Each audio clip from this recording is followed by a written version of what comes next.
মোটামুটি মানে 11-12 দু বছর ভালো করে পড়ার থেকে এইভাবে এরকম মানে রেজাল্ট হচ্ছে। আর কিছু এক্সট্রা করার প্রয়োজন। অ্যাগ্রোজেন্টের প্রথম হলে হ্যাঁ, এরপর কি ইচ্ছা? এরপর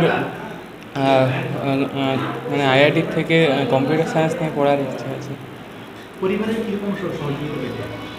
পরিবারের ক্ষেত্রে সব রকম সহযোগিতাই পেয়েছি বাবা মার থেকে। উচ্চ মাধ্যমিকের পর এই জয়েন্টের সাফল্য, উচ্চ মাধ্যমিকে কত নম্বর পেয়েছিল? উচ্চ মাধ্যমিকে 477 পেয়েছিলাম। জয়েন্টের যে এত বড় সাফল্য, কত কীভাবে পড়াশোনা করতে, কতগুলো টিউশন ছিল? টিউশন মোটামুটি ওই 2-3টে ছিল, বাকি ফিজিক্সওয়ালার থেকে অনলাইনে পড়াশোনা করেছি এবং নিজে সেলফ স্টাডি করেছি। সবথেকে সহযোগিতা কার বেশি পেয়েছিল পরিবারে? পরিবারে বাবা মা সহযোগিতা পেয়েছি। বাবা কী করে? বাবা হাই স্কুলের টিচার, মা? মাও টিচার।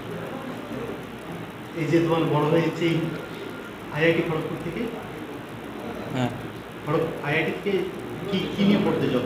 আইআইটির থেকে আমি কম্পিউটার সায়েন্স নিয়ে পড়ার ইচ্ছা আছে। কেমন লাগছে আজকে? আজকে বেশ আনন্দ লাগছে। কী নাম? আমার নাম কিংসুক পাত্র। ওর যেটা ইচ্ছে যে মেডিকেলও চান্স পেয়েছে, 670 নম্বর পেয়ে পাস করেছে, তো মেডিকেলটাও পেয়ে যাচ্ছে।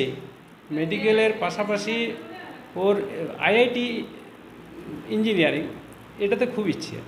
যদি আইআইটি ইঞ্জিনিয়ারিংয়ে পেয়ে যায় তাহলে কিন্তু ও ওখানেই যেতে ইচ্ছুক। এই যে এত বড় একটা সাফল্য জয়েন্টের প্রথম হলো, হ্যাঁ, আপনার কি আশা করেছিলেন? না, এটা আশা করেছিলাম। বেশ কিছুদিন ধরে আমরা ও যে স্কোর করছিল বা অন্যান্য বছরের স্কোরগুলো মিলিয়ে দেখছিলাম যে হয়তো প্রথম 10-এর মধ্যেই চলে আসবে। আজ কেমন লাগছে? আজকে মানে কি বলবো, এটা পড়াশোনার পর থেকে একটা মানুষের সুপ্ত ইচ্ছে থাকে, যদি এই জায়গায় পৌঁছানো যায়, সেই জায়গায় ও যেতে পেরেছে, আমি অত্যন্ত আনন্দিত। কীভাবে পড়াশোনা করতো? পড়াশোনা ওর কোনো নির্দিষ্ট নেম নেই, পড়াশোনা করেনি এরকম সময়টাই খুঁজে পায়নি কখনো। জাস্ট খেলো, খাওয়ার সাথে সাথেই পড়তে বসে গেল। ও স্নান করলো, স্নান করার পরে মানে ওই নতুন কাপড় ইত্যাদি পরেই ও আবার পড়তে বসে গেল। রাত্রিতে ঘুমোতে আমরা ঘুমিয়ে পড়তাম, কিন্তু পড়েই যাচ্ছে। মেয়ে ডক্টরে পড়ছে, হ্যাঁ, মেয়ে ছেলে ইঞ্জিনিয়ার। হ্যাঁ। এই যে ছেলেকে কি কোনোকে আপনারা জোরজবস্তি বা কিছু করতেন? না, পড়ার ব্যাপারে? না, পড়ার ব্যাপারে কোনোদিন কিছু বলিনি, বলতে হয়নি। তার কারণ ও পড়ার এত প্রবল আগ্রহ যে কখনো কিছু বলতে হয়নি। আপনার নাম? আমার নাম নির্মলেন্দু পাত্র। আমি পুরুলিয়া জেলার তালাজুড়ি শ্রীমতী উচ্চ বিদ্যালয়ের শিক্ষক।